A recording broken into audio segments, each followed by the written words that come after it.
Friends, కథామృత లహరికి సుస్వాగతం. ఈరోజు గీతాకారుణ్యం second part వినిపించబోతున్నాను. దయచేసి స్కిప్ చేయకుండా కథ మొత్తం విని లైక్ కొట్టి కామెంట్ పెట్టి సబ్స్క్రైబ్ చేసుకుని నాతో సహకరించండి ప్లీజ్. ఇక కథలోకి వచ్చేస్తాను. కారుణ్య గారు, మీకు ఈ పేరు పెట్టిన మీ అమ్మ నాన్నకు దూరదృష్టో దివ్యదృష్టో ఏదో ఒకటి తప్పకుండా ఉండే ఉంటుంది.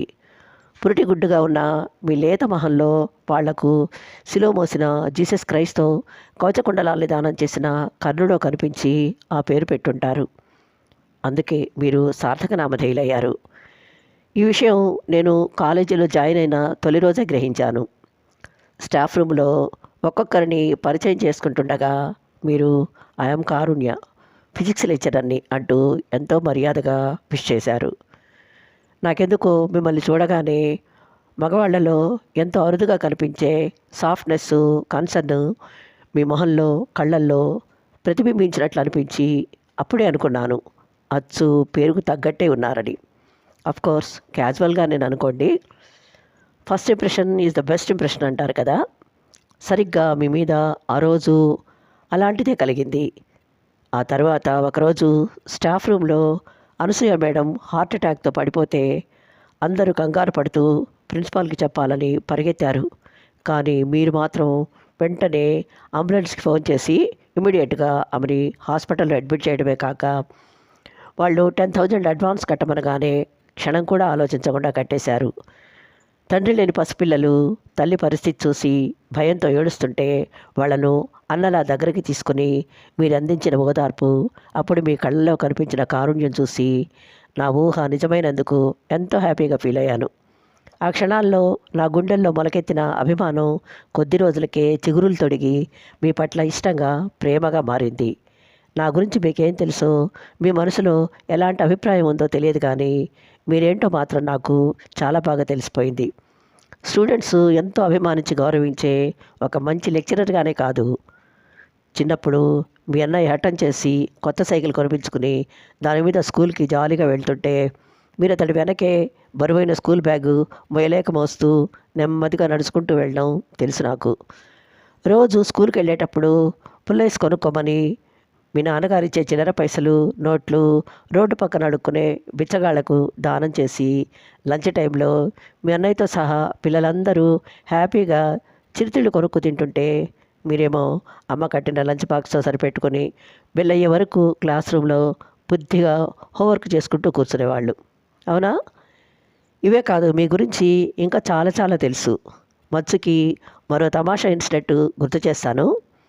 మీరు 10వ తరగతి లెక్కల పరీక్ష రాస్తుండగా మీ వెనక బెంచిలో కూర్చున్న ఓ కుర్రాడు తనను తల్లి తండ్రి కూలీ నాలి చేసి చదివిస్తున్నారని, ఒక్క మ్యాథ్స్లోనే వీక్ అని, అది గట్టెక్కితే గ్యారెంటీగా పాస్ అయిపోయి వెంటనే చిన్న జాబ్ చూసుకుని వాళ్లకు చేదోడు వాదోడుగా ఉంటానని బిట్ పేపర్లో కాస్త సహాయం చేయమని దీనంగా మొహం పెట్టి బ్రతిమాలగానే మీరు పాపం అవును కాబోలు అని జాలిపడి అతను అడిగినవన్నీ టకటకా చెప్పేసి ఆ తర్వాత మీకు టైం సరిపోక 10 మార్కుల పేపర్ వదిలేసి రావడం, ఇంటికి రాగానే ఈ విషయం తెలిసి మీ నాన్నగారు ఒరే పిచ్చోడా, వాడెవడో బాగా పతకనచ్చిన వాడు, నీకేమో కళ్ళబల్లి కబుర్లు చెప్పి నమ్మించి పబ్బం గడుపుకున్నాడు, ఇంకెప్పుడు అలాంటి మాయమాటలకు మోసపోవద్దని మిమ్మల్ని మందలించారు కదూ. అనుభవజ్ఞులైన ఆయన మాటలు అక్షరాల నిజం. ఆ విషయం నాకెలా తెలిసిందా అని ఆశ్చర్యపోతున్నారా? ఆ రోజు మీరు సాయం చేసింది ఎవరికో కాదు, మా అన్నయ్యకే. వాడు మీ పుణ్యమాన్ని 10th పాస్ అయ్యి ఇంటర్లో కూడా ఎలాగో అత్యవసర మార్కులతో అయిందనిపించాడు. మా నాన్నగారు ఆంధ్ర బ్యాంక్ మేనేజరు. ఆయన డొనేషన్ కట్టి చదివిస్తేనే వీడు చచ్చి చెడి ఇంజనీర్ అయ్యాడు. ఆ తర్వాత అమెరికా వెళ్తారని గొడవ చేస్తే బ్యాంకు లోన్ తీసుకుని పంపించారు. తనోసారి ఇండియాకు వచ్చినప్పుడు నన్ను కాలేజీలో డ్రాప్ చేసి వెళ్ళబోతుండగా మీరు ఎదురుగా కనిపిస్తే పరిచయం చేశాను. అమెరికా వెళ్ళాక వాడి గెటప్ మారిపోవడంతో మీరు గుర్తుపట్టలేకపోయారు. వాడు మాత్రం మిమ్మల్ని బాగా గుర్తుపెట్టుకున్నాడు. ఇంటికి రాగానే ఆ రోజు మిమ్మల్ని ఎలా బురుడి కొట్టించి మ్యాథ్స్ పేపర్లో పాస్ మార్క్స్ తెచ్చుకున్నది అదేదో గొప్ప ఘనకార్యం అన్నట్లు చెప్పి కొసమెరుపుగా మీరింత అమాయకులు కాబట్టే ఇలా పిల్లలకు పాఠాలు చెప్పుకుంటూ బ్రతుకుతున్నారని ఎద్దేవా చేశాడు. నాకు మాత్రం మీది అమాయకత్వం అనిపించలేదు. తప్పో ఒప్పో ఆ చిన్న సాయం ఒకరి జీవితాన్ని నిలబెడుతుందని ఆపద్ధర్మంగా వాడి కోసం విలువైన సమయాన్ని వృధా చేసుకున్న మీ మంచితనం పట్ల గౌరవం కలిగింది. అందుకే వాడి నోరు మూయించడం కోసం ఆయనే నీలా చీటింగ్ చేసి పాస్ అవ్వలేదు. స్వశక్తితో ఎంఎస్సీ ఫిజిక్స్లో గోల్డ్ మెడల్ సాధించారు తెలుసా. మెరిట్ స్కాలర్షిప్తో పిహెచ్డీ చేసి టీచింగ్ ప్రొఫెషన్ మీద ఉన్న ఇష్టంతో ఫస్ట్ అటెంప్ట్లోనే గవర్నమెంట్ కాలేజీలో జాబ్ సంపాదించుకోగలిగారు అని గర్వంగా చెప్పాను. అది విని వాడు చాలా గిల్టీగా ఫీల్ అయ్యాడు. అది వేరే విషయం అనుకోండి. అలాగే ఒకసారి మీ అన్నదమ్ములిద్దరికీ పండగకి బట్టలు కొనుక్కోమని మీ నాన్నగారు డబ్బులు ఇస్తే షాపులో అడుగు పెట్టగానే మీ అన్నయ్య బడ్జెట్కు మించిన కాస్ట్లీ డ్రెస్ సెలెక్ట్ చేసుకుని తనకు అది తప్ప ఇంకేం నచ్చలేదని మొహం చిట్లిస్తే చేతిలో ఉన్న డబ్బుతో అతనికి ఇష్టమైన డ్రెస్ కొనిచ్చి మీరు ఒట్టి చేతులతో తిరిగి వచ్చారట కదా. మీ దాతృత్వం ఔదార్యం గురించి నాకు ఎలా తెలిసిందో చెప్పాలంటే అది మీ అన్నయ్య పుణ్యమే. తను మా అక్క క్లాస్మేట్స్.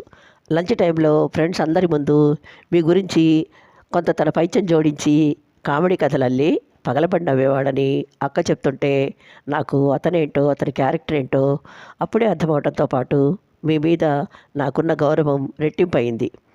మీ జీవితంలో రవ్వంత చోటు దొరికితే నా అంత అదృష్టవంతురాలు మరొకరుండరనిపించింది.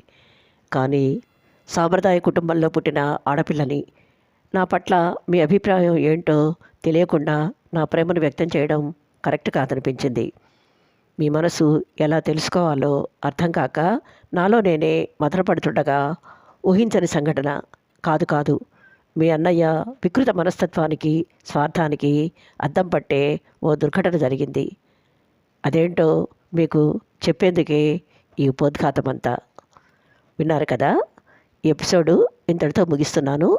మరో ఎపిసోడ్తో మీ ముందుంటాను. అంతవరకు సెలవు. Thank you.